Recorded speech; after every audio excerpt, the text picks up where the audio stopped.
محترم بزرگ دوستو، گزشتہ چند دنوں سے سوشل میڈیا پر یہ باتیں گردش کر رہی ہے کہ مفتی طارق مسعود صاحب نے رسول اللہ صلی اللہ علیہ وسلم کی شان میں گستاخی کی ہے،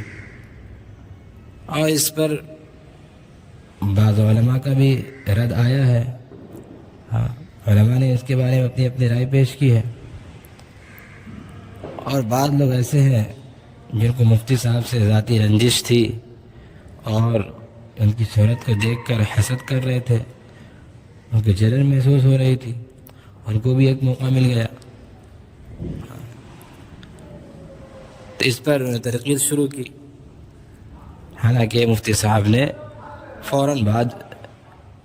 جیسے ان کو معلوم چلا، اپنی غلطی کا احساس ہوا، انہوں نے اپنی غلطی سے رجوع سے اور انہوں نے معافی بھی مانگ لی ہے۔ اب ان کے معافی مانگ لینے کے بعد جو علماء حقانی ہیں، جو واقعی شریعت کے اعتبار سے ان کو اختلاف تھا، حضور اکرم صلی اللہ علیہ وسلم کی شان میں گستاخی کے الفاظ جو مفتی صاحب سے نکل گئے، اس کی وجہ سے اختلاف تھا، تو انہوں نے توبہ کے بعد فوراً اپنے اختلاف کو ختم کر دیا کہ جب مفتی صاحب نے معافی مانگ لی ہے تو اب تو اختلاف کی کوئی بات ہی نہیں۔ لیکن جو لوگ حاسدین ہیں، جن کو موقع مل گیا تھا مفتی صاحب کے شان میں نازیبا باتیں کہنے کی، نازیبا حرکتیں کہنے کی، تو ان کو تو ایک موقع مل گیا ہے،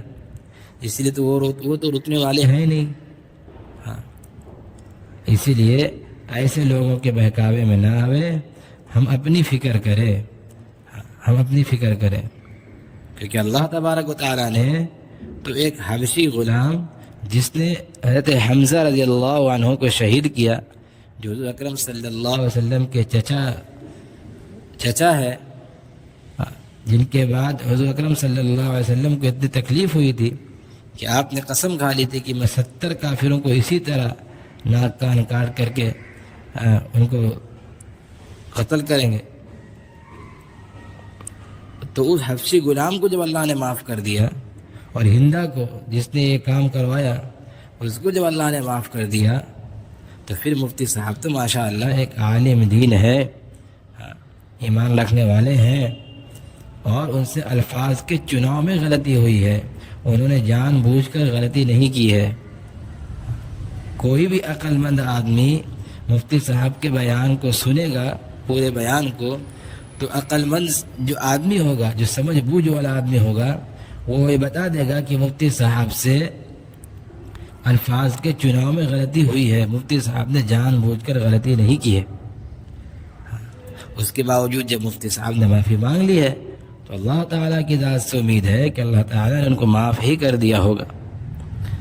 اس سے تمام عوام سے میری گزارش یہ ہے کہ مفتی صاحب کے بارے میں نازیبا حرکتوں سے اور نازیبا الفاظ سے پرہیز کرے۔